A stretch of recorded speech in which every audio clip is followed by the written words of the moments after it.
ये हमारा दूसरा चैप्टर है पॉलिटिका उद्देशिका यानी प्रेम्बल यानी प्रस्तावना। ये जो है अमेरिका से ली गई है, जबकि इसकी जो भाषा है, लैंग्वेज जो है वो ऑस्ट्रेलिया की है। उद्देशिका को कहते हैं कि सुप्रीम कोर्ट संविधान का इसे भाग मानता है। उद्देशिका को सुप्रीम कोर्ट जो है संविधान का भाग मानता है। इसे संविधान की आत्मा कहा जाता है। और आर्टिकल 32 को भी संविधान की आत्मा कहा जाता है। संविधान की आत्मा किसे कहा जाता है? उद्देशिका को और आर्टिकल 32 को। और संविधान की कुंजी भी इसे ही कहा जाता है। उद्देशिका को संविधान की आत्मा तथा संविधान की कुंजी कहा जाता है। इसकी जो लैंग्वेज है वो ऑस्ट्रेलिया से है, जबकि इसे जो है अमेरिका से लिया गया है। ये हमारी उद्देशिका है।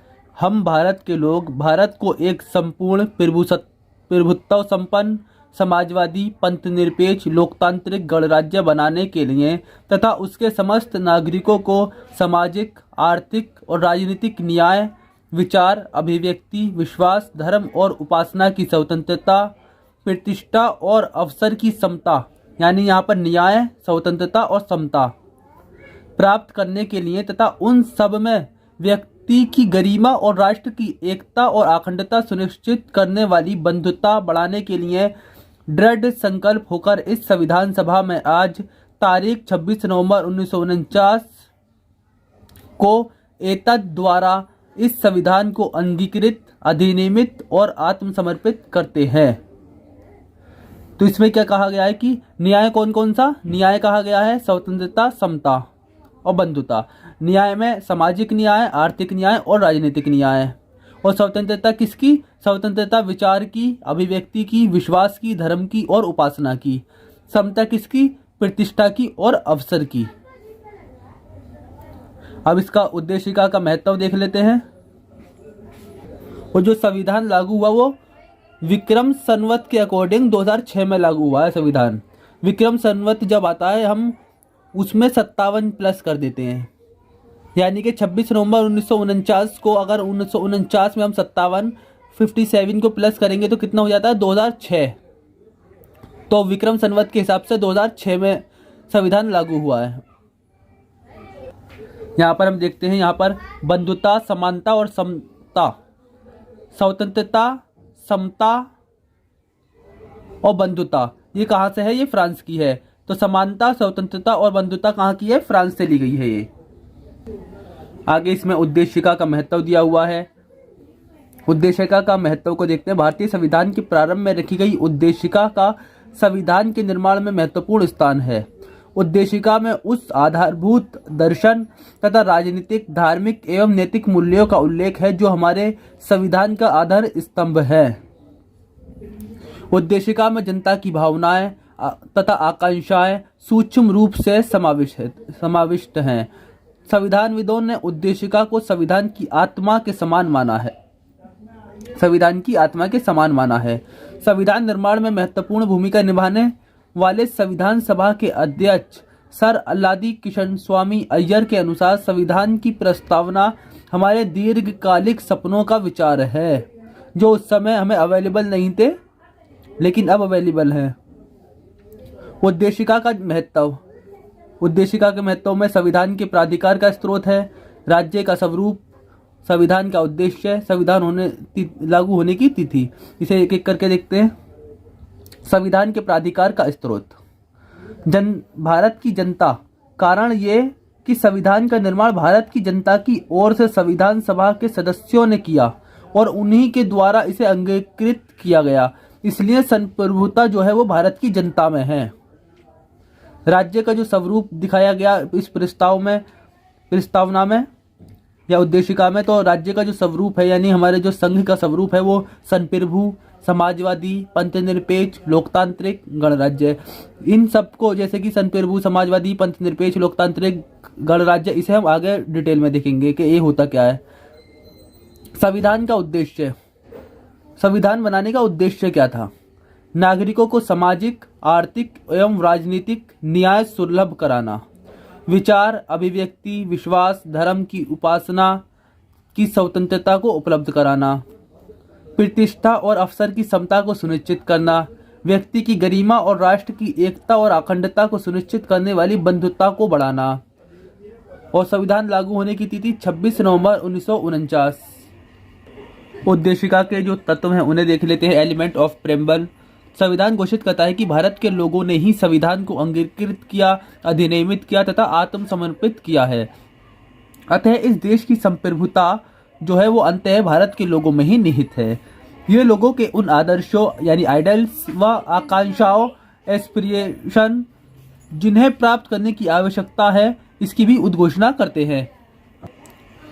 आदर्श आकांक्षाओं से भिन्न है यानी इससे अलग है। संविधान द्वारा भारत को एक संप्रभुता संपन्न, समाजवादी, पंथनिरपेक्ष, लोकतांत्रिक गणराज्य के रूप में घोषित करने के आदर्शों को प्राप्त कर लिया गया है। लेकिन आकांक्षाओं के अंतर्गत न्याय, स्वतंत्रता, समता तथा बंधुता के आदि जो तत्व हैं, इन्हें अभी भी प्राप्त किया जाना है। मतलब इन्हें अभी प्राप्त नहीं किया जा सका है पूरी तरीके से। आदर्शों को तो प्राप्त कर लिया है हमने, संप्रभुता संपन्न, समाजवादी, पंथनिरपेक्ष, लोकतांत्रिक गणराज्य, लेकिन जो आकांक्षाएं न्याय, स्वतंत्रता, समता, बंधुता, इन्हें अभी प्राप्त नहीं किया जा सका है। उद्देशिका आदर्श व आकांक्षाओं की प्राप्ति का साधन है। आदर्शों और आकांक्षाओं को प्राप्त करने का साधन क्या है? वो जो है वो उद्देशिका है। उद्देशिका के द्वारा हम प्राप्त कर सकते हैं। अब देखेंगे कि उद्देशिका का उद्देश्य क्या था, पर्पस क्या था उद्देशिका बनाने का। तो इसमें देखते हैं कि संविधान के प्राधिकार का स्रोत स्पष्ट करना था। उद्देशिका से स्पष्ट होता है कि संविधान के प्राधिकार का जो मूल स्रोत है वो भारत के लोगों में ही निहित है। संविधान निर्माण का उद्देश्य स्पष्ट करना था। वास्तविक उद्देश्य का में उन महान अधिकारों तथा स्वतंत्रताओं की घोषणा की गई है जिन्हें भारत के लोगों ने सभी नागरिकों के लिए सुनिश्चित करने की इच्छा की थी। उद्देशिका में संविधान के अधिनियम की तिथि का उल्लेख है। उद्देशिका भारतीय राज्य व्यवस्थाओं एवं सरकार के स्वरूप के साथ साथ नागरिकों के अधिकारों एवं स्वतंत्रताओं का भी वर्णन किया गया है। अब हम क्या करेंगे कि जो शब्दावली है उद्देशिका की, जैसे संप्रभुता, समाजवादी, इन सबको एक एक करके डिस्क्रिप्शन में देखेंगे। संप्रभुता संपन्न, इसका मतलब क्या होता है कि संप्रभुता संपन्न राष्ट्र इस बात पर बल देता है कि भारत के बाहर ऐसी कोई सत्ता नहीं है, अथॉरिटी नहीं है जिस पर यह देश किसी रूप से निर्भर हो। कहने का मतलब ये हर फैसला देश खुद कर सकता है, मतलब किसी बाहरी शक्ति के नियंत्रण में नहीं है। यही इसका मतलब है संप्रभुता संपन्न का। यह स्पष्ट करता है कि भारतीय संविधान भारत के लोगों द्वारा ही निर्मित है। एक संप्रभु राज्य होने के नाते भारत किसी विदेशी सीमा अधिकरण या किसी अन्य देश के पक्ष में अपनी सीमा के किसी हिस्से से दावा छोड़ सकता है। ओके, अब हम देखेंगे कि समाजवादी का मतलब क्या है। समाजवादी का अभिप्राय है कि लोकतांत्रिक साधनों से समाज के समाजवादी स्वरूप की प्राप्ति। मतलब भारतीय समाजवाद लोकतांत्रिक समाजवाद है, ना कि साम्यवादी समाजवाद, जिसे राज्यश्रित समाजवाद भी कहा जाता है, जिसमें उत्पादन और वितरण के सभी साधनों का राष्ट्रीयकरण और निजी संपत्ति का उन्मूलन शामिल है। समाजवाद का अभिप्राय क्या है? लोकतांत्रिक साधनों से समाज का समाजवादी स्वरूप की प्राप्ति करना। भारतीय समाजवाद मार्क्सवाद और गांधीवाद का मिला जुला रूप है, जिसमें गांधीवादी समाजवाद की ओर ज्यादा झुकाव है। ज्यादा झुकाव गांधीवादी समाजवाद की ओर है, लेकिन ये मार्क्सवाद और गांधीवाद दोनों का मिला जुला रूप है। ओके, इसके बाद हम देखते हैं कि पंथ निरपेक्ष यानी सेकुलर। भारत एक पंथ निरपेक्ष राज्य यानी सेकुलर स्टेट है। इसका तात्पर्य ये नहीं कि भारत एक धर्म विहीन यानी नॉन रिलीजियस है या अधार्मिक है या धर्म विरोधी है। इसका सीधा जो अभिप्राय है वह यह है कि राज्य स्वयं में धार्मिक नहीं है और सर्वधर्म समभाव के प्राचीन भारतीय सिद्धांत का अनुकरण करता है। मतलब सब धर्म में समान भाव, मतलब भेदभाव नहीं करेगा किसी भी धर्म के साथ। इसका तात्पर्य यह है कि राज्य धर्म के आधार पर नागरिकों में विभेद नहीं करेगा। क्या नहीं करेगा? विभेद नहीं करेगा। एक बार और देखो, पंथ निरपेक्ष, भारत एक पंथ निरपेक्ष राज्य है। इसका तात्पर्य है कि भारत एक धर्म विहीन है, मतलब भारत का कोई धर्म नहीं है। इसका सीधा अभिप्राय यह है कि राज्य का स्वयं में कोई धार्मिक नहीं है, मतलब भारत में कोई धर्म नहीं है भारत का, लेकिन ये धर्म संभाव यानी सब धर्मों का जो है भारतीय प्राचीन सिद्धांत का अनुकरण करता है, सब धर्मों का बराबर सम्मान करता है। इसका तात्पर्य ये भी है कि राज्य धर्म के आधार पर नागरिकों में विभेद नहीं करेगा, मतलब भेदभाव नहीं करेगा। राज्य धर्म को किसी नागरिकों का व्यक्तिगत मामला समझता है। राज्य मतलब यहाँ पर जो राज्य का शब्द है ये भारत के लिए कहा जा रहा है कि धर्म को किसी नागरिक का व्यक्तिगत मामला समझता है, जिसमें किसी धर्म में विश्वास करने या ना करने का अधिकार सम्मिलित है। मतलब ये किसी व्यक्ति के ऊपर है, व्यक्तिगत मामला है कि वो किसी धर्म में विश्वास करे या फिर विश्वास ना करे। ओके, इसका तात्पर्य ये भी है कि राज्य धर्म के आधार पर नागरिकों में विभेद नहीं करेगा।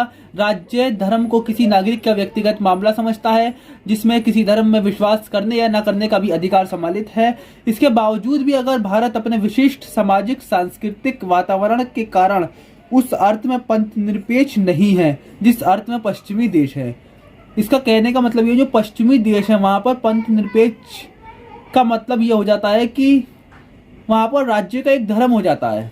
जैसे ईरान को देख लो, एक शिया कंट्री है, यानी कि मुस्लिम देश है। पाकिस्तान एक इस्लामिक देश है। इजराइल एक यहूदी देश है। लेकिन भारत पंथ निरपेक्ष नहीं है।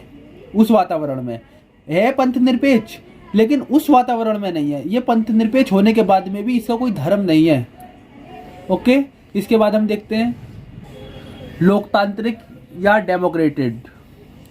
लोकतांत्रिक पद का तात्पर्य यह है कि केवल उन्हीं शासकों को सरकार चलाने का अधिकार है जो जनता द्वारा निर्वाचित हैं। मतलब सरकार वही लोग चला सकते हैं जो जनता के द्वारा चुने जाएंगे। भारत प्रतिनिधि लोकतंत्र की व्यवस्था का पालन करता है, जिसमें सांसदों तथा विधायकों का सीधे जनता के द्वारा निर्वाचन किया जाता है। पंचायतों व नगरपालिकाओं के माध्यम से लोकतंत्र को अत्यंत छोटे स्तर पर लाने का प्रयास किया गया है। जैसे कि हम देख सकते हैं 73वां संविधान संशोधन व 74वां संविधान संशोधन अधिनियम 1992 एवं 93 के अनुसार किया गया। 73वां कब किया गया? 1992 में। 74वां कब किया गया? 1993 ईस्वी में। इसमें नगरपालिका व नगर निगम को लेके आए नगरपालिका। इसके होते हुए भी प्रस्तावना में केवल राजनीतिक लोकतंत्र को अपितु सामाजिक व आर्थिक लोकतंत्र को सम्मिलित किया गया है। इस सबके होते हुए भी प्रस्तावना में न केवल राजनीतिक लोकतंत्र को बल्कि सामाजिक व आर्थिक लोकतंत्र को भी सम्मिलित किया गया है। अब हम लोकतंत्र को देख लेते हैं। लोकतंत्र दो प्रकार का होता है, प्रत्यक्ष और अप्रत्यक्ष। प्रत्यक्ष लोकतंत्र में लोग अपनी शक्ति का इस्तेमाल करके प्रत्यक्ष रूप से करते हैं, जैसे कि स्विट्जरलैंड। लोकतंत्र कितने प्रकार का होता है? दो प्रकार का, प्रत्यक्ष और अप्रत्यक्ष। प्रत्यक्ष लोकतंत्र में लोग अपनी शक्ति का इस्तेमाल प्रत्यक्ष रूप से करते हैं, जैसे कि स्विट्जरलैंड में। प्रत्यक्ष लोकतंत्र के चार मुख्य औजार हैं। इनके नाम क्या है? परिप्रेक्ष्यता यानी रिफरेंडम, पहल यानी इनिशिएटिव, प्रत्याशी को वापस बुलाना यानी रिकॉल, और जनमत संग्रह यानी रिफरेंडम। दूसरी ओर अप्रत्यक्ष लोकतंत्र में लोगों के द्वारा चुने गए प्रतिनिधि सर्वोच्च शक्ति का इस्तेमाल करते हैं। कहने का मतलब यह है कि स्विट्जरलैंड में जहां पर प्रत्यक्ष लोकतंत्र होता है वहां पर परिप्रेक्ष्यता भी कराई जा सकती है, पहल भी हो सकती है, प्रत्याशी को वापस भी यानी रिकॉल भी किया जा सकता है, जनमत संग्रह भी हो सकता है। मतलब जनमत संग्रह यानी रेफरेंडम के आधार पर कुछ भी कर सकते हैं। लेकिन दूसरी ओर जो पर अप्रत्यक्ष लोकतंत्र है वहां लोगों के द्वारा अगर प्रतिनिधि चुन गए तो उन पर सर्वोच्च शक्ति हो जाती है, सर्वोच्च शक्ति का इस्तेमाल कर सकते हैं, जैसे कि एग्जाम्पल इंडिया। ओके, अब आता है कि गणराज्य यानी रिपब्लिक। रिपब्लिक का तात्पर्य क्या है? गणराज्य पद से तात्पर्य है भारत में वंश परंपरा से कोई शासक नहीं होता और राज्य के सभी राजनीतिक प्राधिकारी यानी अथॉरिटी प्रत्यक्ष या परोक्ष रीति से जनता के द्वारा निर्वाचित होते हैं। इसका सीधे सीधे हम कह सकते हैं कि गणराज्य यानी रिपब्लिक का मतलब यह है कि वंश से कोई भी नहीं होगा। जितने प्रतिनिधि अथॉरिटी होंगे सब, मतलब जितने भी अधिकारी होंगे सब जो वो जनता के द्वारा ही चुने होंगे, चाहे प्रत्यक्ष रूप से हो चाहे या परोक्ष रूप से हो, कैसे भी हो, लेकिन जनता के द्वारा ही चुने होंगे। ओके, इसके बाद हम देखते हैं सामाजिक, आर्थिक और राजनीतिक न्याय। उद्देशिका भारतीय राज्यों को कल्याणकारी प्रकृति के माध्यम से नागरिकों को राजनीतिक न्याय के साथ साथ सामाजिक व आर्थिक न्याय की भी प्राप्ति की सुनिश्चित करती है। किसी भी व्यक्ति की अर्हता यानी क्वालिफिकेशन के बिना सार्वभौम वयस्क मताधिकार यूनिवर्सल अडल्ट फ्रेंचेज के द्वारा भारत में राजनीतिक न्याय सुनिश्चित किया गया है, जबकि पिछड़े हुए नागरिकों के लिए आरक्षण यानी अनुच्छेद 15 के 4 में पिछड़े हुए नागरिकों के लिए आरक्षण भी दिया गया है, तथा उपाधियों का अंत अनुच्छेद 18 तथा अस्पृश्यता का उन्मूलन अनुच्छेद 17 के द्वारा सामाजिक न्याय को सुनिश्चित किया गया है। सामाजिक न्याय, उपाधियों का अंत, अस्पृश्यता का उन्मूलन और पिछड़े वर्ग के लोगों को लिए जो नागरिक पिछड़े हुए हैं उन्हें आरक्षण 15 के 4 के अकॉर्डिंग कर सामाजिक न्याय दिया गया और राज्य के नीति निर्देशक तत्वों के माध्यम से आर्थिक न्याय को सुनिश्चित किया गया। सामाजिक, आर्थिक व राजनीतिक न्याय के इन तत्वों को 1917 ईस्वी की रूस की क्रांति से लिया गया था। ओके, विचार, अभिव्यक्ति, विश्वास, धर्म और उपासना की स्वतंत्रता में देखते हैं हम। स्वतंत्रता एक मुक्त समाज की अनिवार्य विशेषता है। किसकी? एक मुक्त समाज की, जो किसी व्यक्ति के बौद्धिक, मानसिक, आध्यात्मिक पक्षों के पूर्ण विकास में सहायता करती है। भारतीय संविधान के अनुच्छेद 19 के अंतर्गत व्यक्तियों को 6 लोकतांत्रिक स्वतंत्रताओं तथा अनुच्छेद 25 से 28 के अंतर्गत धार्मिक स्वतंत्रता के अधिकार को सुनिश्चित किया गया है। इसके बाद हम देखेंगे प्रतिष्ठा और अवसर की समता। समता का अर्थ है समाज के किसी भी वर्ग के लिए विशेषाधिकार की अनुपस्थिति और बिना किसी भेदभाव के हर व्यक्ति को समान अवसर प्रदान करने के उपबंध। जब तक प्रतिष्ठा व अवसर की समता नहीं है तब तक स्वतंत्रता रूपी फल को प्राप्त ही नहीं किया जा सकता। जब तक प्रतिष्ठा और अवसर की समता नहीं होगी ना तो स्वतंत्रता रूपी फल को मतलब स्वतंत्रता को प्राप्त नहीं किया जा सकता। ओके, इस संदर्भ में भारतीय संविधान केवल धर्म, मूलवंश, जाति, लिंग या जन्म स्थान या इनमें से किसी के आधार पर राज्य के द्वारा किसी भी विभेद को अवैधानिक घोषित करता है, अनुच्छेद 15 के अकॉर्डिंग। इसके साथ ही समाज के उपेक्षित वर्गों को राष्ट्र की मुख्यधारा में लाने के लिए संसद ने अनुसूचित जातियों, अनुसूचित जनजातियों तथा अन्य पिछड़े वर्गों के लिए कुछ कानून बनाए हैं। यह संरचनात्मक विभेद मतलब के अर्थात में कह सकते हैं मतलब उक्त वर्गों के संरक्षण के लिए एक सकारात्मक भेदभाव है। आरक्षण क्या है? आरक्षण को हम गलत नहीं कह सकते, ये एक भेदभाव तो है लेकिन सकारात्मक भेदभाव है, क्योंकि वो पिछड़ चुके हैं अपनी जाति की। कुछ जाति के जो लोग हैं जैसे अनुसूचित जाति, अनुसूचित जनजाति, एक कैटेगरी बनाई गई है, इसमें वो लोग आते हैं जो समाज से पिछड़े हुए हैं। ये भेदभाव तो जरूर है समाज के लोगों के साथ, लेकिन ये एक सकारात्मक भेदभाव है। राज्य के नीति निर्देशक सिद्धांत अनुच्छेद 39 में महिला तथा पुरुष को जीवन यापन करने के लिए पर्याप्त साधन और समान काम के लिए समान वेतन का अधिकार दिया गया है। मतलब कोई काम है, जो काम एक स्त्री कर रही है या पुरुष कर रहा है, समान काम है तो उसके लिए समान वेतन दिया जाएगा। यहाँ पर जो हम देख रहे हैं उद्देशिका को लेकर काफी बवाल होता है। बवाल ये हुआ कि कभी तो सुप्रीम कोर्ट उद्देशिका को संविधान का अंग मानने को तैयार हो जाता है और कभी नहीं होता। इसमें हम कुछ वाद विवाद है जो उद्देशिका से लेकर रिलेटेड है। इन सभी वाद विवादों को हम देखते हैं। ओके, सबसे पहले क्या था? उद्देशिका को प्रस्ताव जो था, उद्देशिका प्रस्ताव 13 दिसंबर 1940 ईस्वी को नेहरू के द्वारा प्रस्तुत किया गया। ये हमारी उद्देशिका हो गई। हमारी ट्रिक है 13 दिन नेहरू का उद्देश्य, 13 दिन नेहरू का उद्देश्य। ओके, ये उद्देशिका प्रस्तुत की गई। फिर जो बवाल है उद्देश्य संविधान का अंग, उद्देशिका को लेकर के उद्देशिका संविधान का अंग है या नहीं, इसे लेकर बवाल होता है। बवाल क्या होता है कि इसे ना पढ़कर मैंने इसके बारे में ये लिख रखा है ताकि हम अच्छे से समझें। बेरूबरी एवं चंपाकम दोराई मामले 1960 में सुप्रीम कोर्ट ने इसे भाग नहीं माना, जबकि केशवानंद भारती 1973 विवाद में इसे माना। इसे इतना याद न करके खाली इतना याद करो कि बेरूबरी और चंपाकम दोराई मामला, बेरूबरी चंपाकम दोराई मामला 1960 में सुप्रीम कोर्ट ने इसे भाग नहीं माना, जबकि केशवानंद भारती 1973 में मान लिया विवाद में। पहले कहने का मतलब यह है कि पहले नहीं माना था 1960 में इस मामले में, और 1973 में केशवानंद भारती वाले मामले में मान लिया जाता है। यह हमारा संविधान का अंग हो गया। फिर उद्देशिका में संशोधन को देख लेते हैं हम।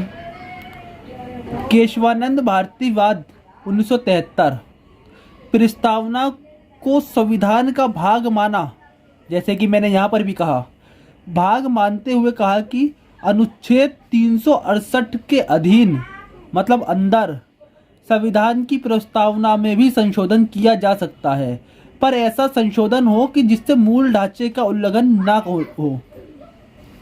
तो कुल मिला के ये कहा गया कि केशवानंद भारती विवाद 1973 में कि संविधान का इसे भाग माना गया और इसमें कहा गया कि अनुच्छेद 368 के अधीन इसे जो है 368 के अधीन रखा गया और कहा गया कि इसमें संशोधन किया जा सकता है, लेकिन संविधान का जो मूल ढांचा है वो प्रभावित ना हो। अब मूल ढांचा क्या है? जैसे कि मौलिक अधिकार प्रभावित ना हो हमारे। फिर देखते हैं कि 42वां संशोधन 1976 और प्रस्तावना। तो 42वें संविधान संशोधन 1976 में कुछ वर्डों को जोड़ा गया, कुछ शब्दों को जोड़ा गया। कौन कौन से? समाजवाद, पंथ निरपेक्ष और अखंडता। समाजवाद, पंथ निरपेक्ष और अखंडता, इतना याद रखो बस कि 42वें संविधान संशोधन 1976 में समाजवाद, पंथ निरपेक्ष और अखंडता इन वर्डों को जोड़ा गया। अब देखते हैं कि प्रस्तावना का महत्व क्या है। 1960 ईस्वी में बेरूबरी मामला, जो कि मैंने ये कहा, बेरूबरी और चंपाकम दोहराई मामला, ये दो मामले अलग अलग लेकिन दोनों जो हैं वो 1960 में ही हैं। 1960 के बेरूबरी मामले, जब संविधान को मूल उपबंध अस्पष्ट हो तो उसकी व्याख्या के लिए प्रस्तावना की सहायता ली जा सकती है। जब संविधान का जो मूल उपबंध है वो अस्पष्ट हो, मतलब समझ में ना आए, तो संविधान में प्रस्तावना की सहायता ली जा सकती है, क्योंकि संविधान के अन्य सभी उपबंधों के अधिनियमित किए जाने के बाद उद्देशिका को अलग से पारित किया गया था।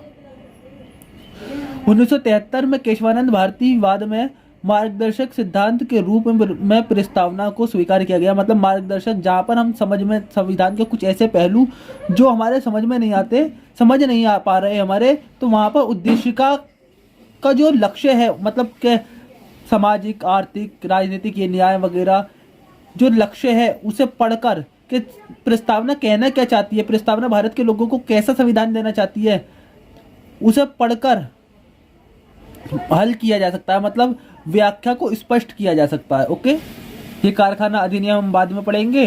पहले हम धर्मनिरपेक्ष का अर्थ समझ लेते हैं। धर्मनिरपेक्ष का अर्थ होता है सब धर्मों से दूरी बनाए रखेगी सरकार। मतलब धर्मनिरपेक्ष का अर्थ क्या है? सब धर्मों से दूरी बनाए रखेगी सरकार। मतलब सरकार का कोई ऑफिशियल धर्म नहीं होगा, सब धर्मों से दूरी बनाए रखेगी। और पंथ निरपेक्ष का क्या मतलब होता है? सरकार किसी भी धर्म से भेदभाव नहीं करेगी। सरकार किसी भी धर्म से भेदभाव नहीं करेगी। और भारत क्या एक पंथ निरपेक्ष है। भारत एक पंथ निरपेक्ष है। धर्म निरपेक्ष का मतलब सब धर्मों से सरकार दूरी बनाएगी, सब धर्मों से दूरी बनाए रखेगी सरकार। और पंथ निरपेक्ष की सरकार किसी भी धर्म के साथ भेदभाव नहीं करेगी। तो भारत कौन सा है? पंथ निरपेक्ष है, क्योंकि भारत की जो सरकार है किसी भी धर्म के साथ भेदभाव नहीं करती है, इसलिए भारत पंथ निरपेक्ष है। ओके, एक पॉइंट और समझ लेते हैं यहाँ पर। भारत पूरी तरह से ना तो एकात्मक यूनिटरी और ना ही संघात्मक यानी फेडरल है, बल्कि भारत एक अर्ध संघात्मक है। पूरी तरीके से एकात्मक कौन है? ब्रिटेन। और फेडरल कौन है? अमेरिका। तो भारत पूरी तरीके से ना तो एकात्मक है ना ही संघात्मक है, ये बल्कि एक अर्ध संघात्मक है। अब कैसे? एकात्मक का अर्थ होता है सारी शक्तियां पूरी तरीके से केंद्र के हाथ में, लेकिन भारत में तो राज्यों के हाथ में भी हैं। और संघात्मक का मतलब होता है कि राज्यों के हाथ में, लेकिन कहीं कहीं ऐसा राज्यों के हाथ में, लेकिन कहीं कहीं ऐसा हो जाता है जैसे आपातकाल आ जाए तो सारी शक्तियां जो है संघ के हाथ में चली जाती हैं, राज्य के पास कुछ नहीं बचता। तो यहाँ पर ये एकात्मक बन गया, संघात्मक बन गया, सॉरी। तो ना तो ये एकात्मक है पूरी तरीके से, ना ही संघात्मक है। एक बार इसे और समझे, एकात्मक का मतलब होता है पूरी जो पावर है वो संघ के हाथ में है, लेकिन भारत में तो जैसे ब्रिटेन में पूरी पावर संघ के हाथ में है तो ये एकात्मक है, लेकिन भारत में तो राज्यों के हाथ में भी है, तो ये संघात्मक भी नहीं है। और एकात्मक भी नहीं है। और संघात्मक का मतलब होता है कि राज्यों पर पावर होना, राज्यों पर भी पावर होना। तो भारत में क्या होता है? आपातकाल के दौरान सारी जो पावर है वो संघ के हाथ में चली जाती है। किसके हाथ में? संघ के हाथ में, यानी राज्यों के पास कुछ नहीं बचता। तो यहाँ पर भी एकात्मक बन जाता है। जहाँ बात एकात्मक की होती है वहाँ पर भारत जो है संघात्मक बन जाता है, और जहाँ बात संघात्मक की होती है वहाँ पर एकात्मक बन जाता है। इस तरह हम कह सकते हैं भारत ना तो एकात्मक है पूरी तरह से और ना ही संघात्मक है, अर्थात हम कह सकते हैं भारत अर्ध संघात्मक है, मतलब थोड़ा सा एकात्मक थोड़ा सा संघात्मक। ओके, इस तरीके से हमारा ये प्रस्तावना वाला चैप्टर खत्म हो जाता है।